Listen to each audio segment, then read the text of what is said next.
पाकिस्तान की अर्थव्यवस्था कभी हुआ करती थी भारत से बेहतर। फिर क्या बदल गया 1980 के बाद से? क्यों लोन पे लोन लिए जा रहा है पाकिस्तान? क्या पाकिस्तान घोषित हो जाएगा फेल्ड इकोनॉमी? कैसे भारत ने पाकिस्तान को मात दी उसी के क्षेत्र में? भारत कैसे निकल गया पाकिस्तान से मीलों आगे?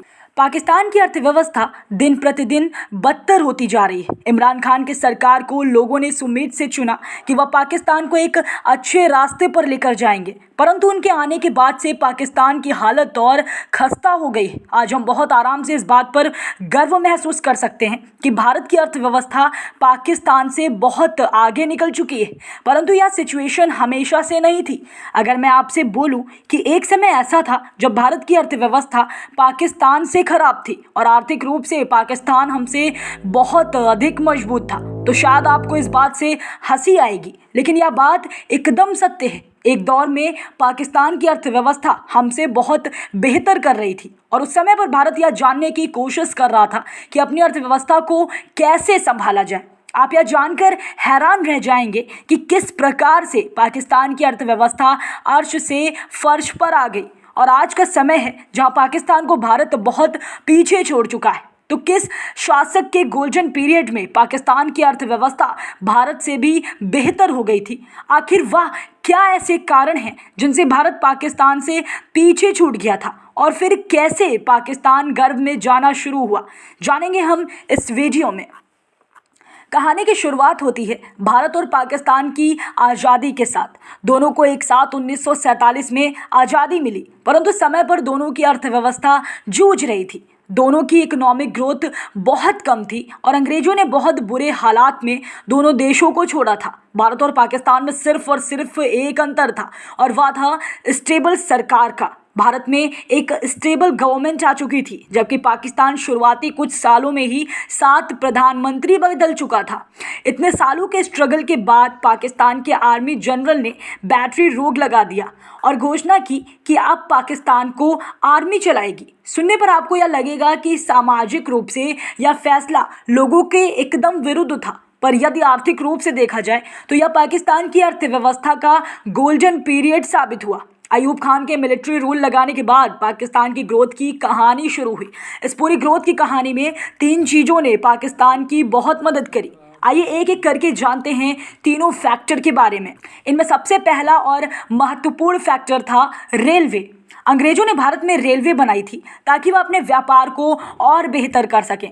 किस रेलवे में से अधिकतर हिस्सा पाकिस्तान में बना हुआ था। भारत और पाकिस्तान की आज़ादी के बाद जब बंटवारा हुआ तो इसमें रेलवे का मुख्यतः सारा हिस्सा पाकिस्तान के पास चला गया।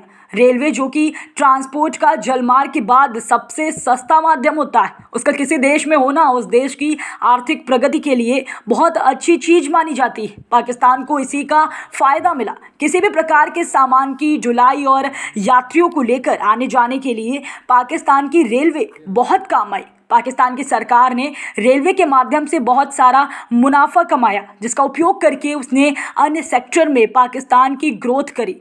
पाकिस्तान को यह रेलवे बहुत अच्छी स्थिति में मिली थी, परंतु वह उसे संभाल नहीं पाया।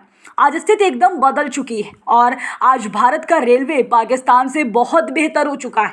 भारत का नेटवर्क विश्व में सबसे बड़े नेटवर्क में से आता है और पाकिस्तान की रेलवे दिन पर दिन बंद होती जा रही है। आज पूरे पाकिस्तान में सिर्फ 80 के करीब ट्रेनें चल रही हैं, बाकी अन्य सभी ट्रेनों को बंद कर दिया गया है और जो ट्रेनें चल रही हैं उनकी भी हालत बहुत ख़राब है। दूसरा बहुत महत्वपूर्ण फैक्टर है एग्रीकल्चर। दरअसल आज़ादी के पहले तक दोनों देशों की अर्थव्यवस्था मुख्य रूप से एग्रीकल्चर पर डिपेंडेंट थी। दोनों देशों की आर्थिक प्रगति बहुत धीमी थी, जिसका मुख्य कारण था एग्रीकल्चर पर ओवर डिपेंडेंस। संपूर्ण भारत की यदि बात की जाए तो उसकी जीडीपी ग्रोथ मात्र 1% प्रति साल थी, लेकिन अंग्रेज जाने से पहले इस क्षेत्र को भी बर्बाद करके गए। आज़ादी के पहले का आकार तो आप सबको याद होगा। लाखों भारत और पाकिस्तान के लोगों की मृत्यु उसके दौरान हो गई थी। अंग्रेजों ने कहा था कि किसको रोका नहीं जा सकता था, परंतु आज कई रिसर्च की माने तो वह भी अंग्रेजों की ही देन थी। अंग्रेजों ने भारतीयों के रिसोर्सेज को कॉम्प्रोमाइज़ करके अपने लोगों को प्रदान किया। इस रिसोर्सेज की मदद से अंग्रेजी सेना ने विश्व युद्ध लड़ा और उसके बदले में भारत और पाकिस्तान के लाखों लोग भूख से तड़प कर मर गए। आज़ादी के बाद पाकिस्तान ने सेक्टर में महत्वपूर्ण डेवलपमेंट करी। पाकिस्तान ने अपने एग्रीकल्चर डिपार्टमेंट में बहुत भारी इन्वेस्टमेंट किया। उन्होंने नई और बेहतर बीजों की खरीद करी। इसके साथ ही साथ फर्टिलाइज़र और पेस्टिसाइड में भी खूब खर्चा किया। इसका असर यह हुआ कि पाकिस्तान में पैदावार बहुत अधिक बढ़ गई, जिससे पाकिस्तान के एक्सपोर्ट भी बढ़ गए। वहीं पाकिस्तान में फॉरेन रिजर्व बहुत अधिक बढ़ गए, जिससे उसकी आर्थिक प्रगति और अच्छी हो गई। यहाँ तक कि भारत ने अपने ग्रीन रिवॉल्यूशन के लिए प्रेरणा भी पाकिस्तान से ही ली थी। पाकिस्तान की हरित क्रांति 1980 के दशक तक बहुत अच्छी चली, परंतु आज का समय देखा जाए तो पाकिस्तान में आटे के लिए हाहाकार मचा हुआ है और कोई भी फसल ऐसी नहीं है जिसको आयात करने की ज़रूरत पाकिस्तान को ना हो। किस विभाग में भी पाकिस्तान में बहुत चीज़ें बदल चुकी हैं।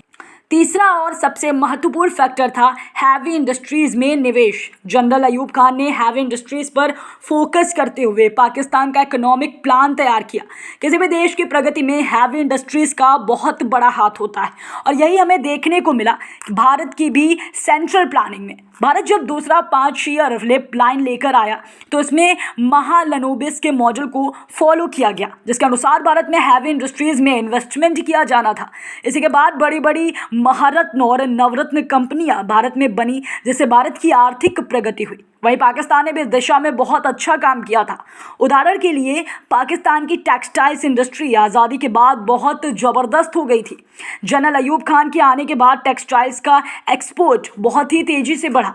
इन फैसलों की वजह से पाकिस्तान के लोगों में एम्प्लॉयमेंट रेट बहुत अधिक था। इकोनॉमिक ग्रोथ के सभी इंडिकेटर्स पर पाकिस्तान बहुत अच्छा काम कर रहा था। लेकिन अब इन सभी चीज़ों के बावजूद 1980 के बाद स्थितियां बदलना शुरू हो गई। इसके बाद शुरू होता है लोन लेने का सिलसिला। 1980 के बाद से अब तक पाकिस्तान इंटरनेशनल मॉनेटरी फंड से 12 बार लोन उठा चुका है और भारत अभी तक सिर्फ एक बार IMF के पास लोन मांगने के लिए गया। यह लोन लेकर पाकिस्तान अपनी इकोनॉमी में इन्वेस्ट करना चाहता था, परंतु अधिकारियों और नेताओं की मिलीभगत की वजह से ऐसा नहीं हो पाया। यह पैसा जनता तक पूरी तरह से नहीं पहुंच पाया और टॉप के कुछ लोगों के पास ही रह गया। इस लोन के रिपेमेंट के लिए पाकिस्तान के पास पर्याप्त साधन नहीं थे। लोन को भरने के लिए पाकिस्तान ने दोबारा लोन लिया और सिलसिला आज तक चल रहा है। अपने पुराने कर्ज को भरने के लिए पाकिस्तान नए कर्ज लेता रहा है। कर्ज के इस खेल के कारण पाकिस्तान की अर्थव्यवस्था गर्त में चली गई। एक्सपर्ट की माने तो पाकिस्तान के हालात आने वाले समय में अच्छे नहीं दिख रहे हैं। मेरे अनुसार कोई चमत्कार ही है जो पाकिस्तान की अर्थव्यवस्था को डूबने से बचा सकता है। अगर सच बोला जाए तो कुछ ही समय में पाकिस्तान एक फेल इकोनॉमिक डिक्लेयर हो जाएगी। पाकिस्तान में हालात ऐसे हैं कि खाने के लिए भी पैसे नहीं हैं। बाढ़ के बाद से स्थिति और ख़राब हो चुकी है। लोग आटे के लिए तक तरस रहे हैं। बेसिक ज़रूरत का सामान भी नहीं मिल पा रहा है लोगों को। LPG सिलेंडर खरीदने के पैसे नहीं हैं, इसलिए पन्नी में गैस भर के ले जाने को मजबूर हो चुके हैं लोग। कुछ मिलाकर पाकिस्तान की हालात और अधिक गरीबी की तरफ बढ़ते जा रहे हैं। अब देखना होगा कि पाकिस्तान की सरकार किस तरह से इस स्थिति से निपटेगी।